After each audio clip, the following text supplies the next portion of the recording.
Well, you join me at Durleigh Reservoir, which is in the southwest of England in a place called Bridgewater.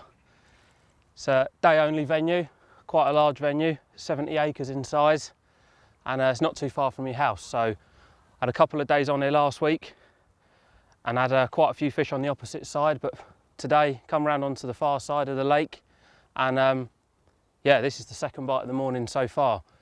Done what I would normally do when I come down here, which is spot a few boilies out, fish with 3 snowman rigs over the top, because there's a lot of bream in here. And fishing with the boilies, you do sort of eliminate catching the bream, but as is the way with a place this size, the fish often tend to show right out in the middle, and the only way to get to them with a little bit of bait is with a solid bag, which, I know it's a bit of a bream tactic, but if the carp get there before the bream, you're going to catch a carp. And this one here was taken on a solid at probably 150, 160 yards range.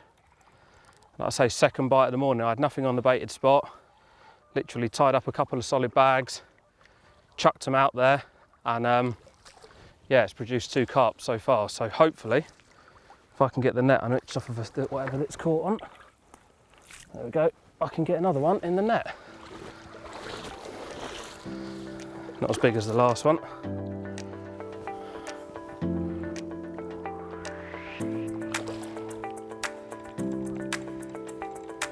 Durleigh Reservoir, 70, 75 acres, depending on whether the water's up or down. It's actually quite a local venue to me. It's in Bridgewater, which is about 20 minutes away from where I live.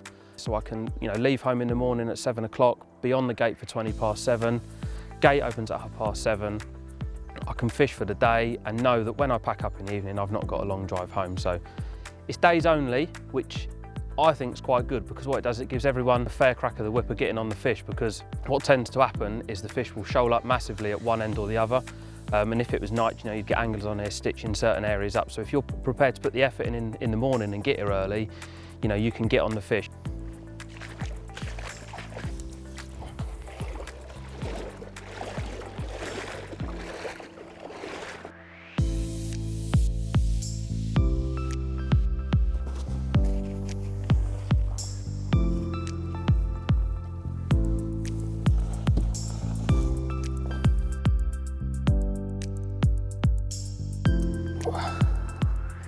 There we go, first one of the day, and a fine example of one of the stunning commons you can expect to catch here at Durleigh Reservoir.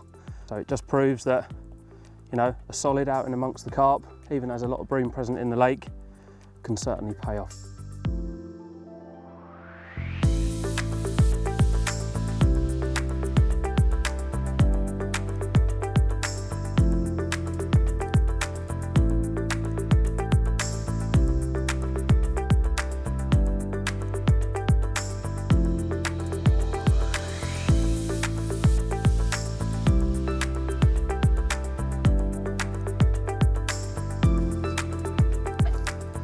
There we go, fish number 2 from this morning. Slightly smaller than the first one, but again, a lovely, pristine, hard fighting reservoir carp. Since I've had this fish though, I've had quite a few bream on a solid, so what I'm probably going to do is once I've slipped this one back, is bring the rods back in, switch over to the snowman and go back over on the baited area on the boilies, just to try and avoid the bream and hopefully capitalise on it and nick a carp. And if I start to see fish show again at distance this afternoon, evening, I'll put the solids back on and hopefully I can nick a few more carp on that as well. Tactics wise, it's quite bizarre really, because as I mentioned, there's a lot of bream in here. So if I'm spodding bait, I'll spod with 20mm boilies and I'll fish with a 16mm bottom bait and a 14mm pop up as a snowman presentation over top, purely to avoid the bream. But then on the complete other end of the scale, if I'm going for extreme distance, I'll fish with a solid PVA bag. Now, as you know, with a PVA bag, especially a solid, that your hook bait's going to be quite small, and you're normally going to be loading them with sort of either boilie crumb or pellets, which, yes, it does attract the bream. And if you are prepared to fish with the solids, you are going to catch a lot more bream than what you would do if you was fishing with the boilies. But the solids enable me to get the extra distance, which sometimes is where the carp are sitting. Today, prime example, turned up this morning, come back round to a swim that I've caught from previously, spotted boilies out, 20mm krill boilies, put 3 rods over the top. That didn't work today, or it didn't work for the few hours that I tried it. Your bite time sort of early morning. So what I've done is I took them off the bait, put solid bags out, injected the bags of oil to really get a lot of scent into them, and I hit them as hard as I could. And with the crosswind that we had, I should imagine they probably went somewhere in the region of 150 to 165 yards. I'd rather try that, catch a few bream with the chance of catching a carp, than sit there on a method that probably isn't going to work for that day.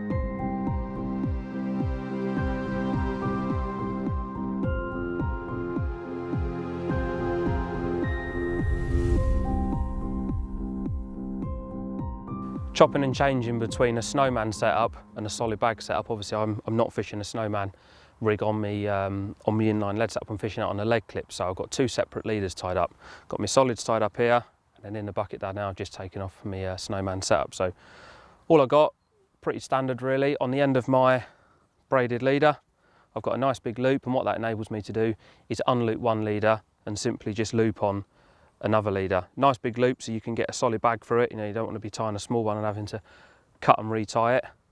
And all you do is pass that through the loop, solid bag goes in, pulls it down tight, and you can see there I've just got a tiny little tag end on the end of there, so when it comes to changing it I can pull the tag end, that comes away, unhitch the solid bag rig and put the snowman on.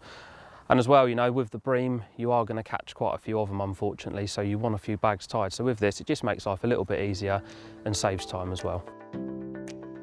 Fishing Durleigh enables me to fish at distance, and I really enjoy distance fishing. And for me personally, even though I fish a lot up at Linear and, you know, various other day ticket lakes, they all have sort of a boundary on how far you can cast. So, you know, the maximum I'll be casting when I go to, say, Oxford is probably 110, 120 yards.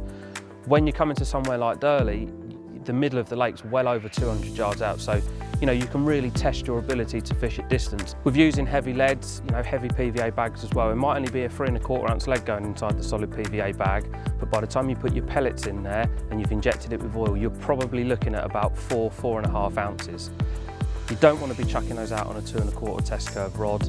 You know, you want a real beefy setup. I mean, I've got a 12'6", 3.5 pound test curve rod, 13 pound line. I've got a 50 pound braided shock leader, which is capable of casting anything, quite frankly. And I know that if I put that bag on the end and give it my all, that nothing's going to come apart. And you know, especially if you are struggling because of the wind and you keep casting and casting and casting, the last thing you want to be doing is having any form of crack off and leaving live rigs out in the lake.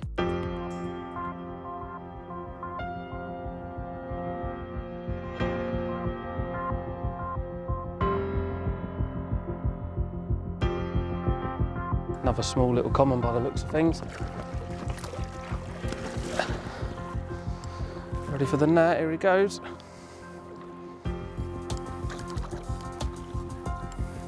Another one. Right, rechuck both the rods, get both of them back out there now.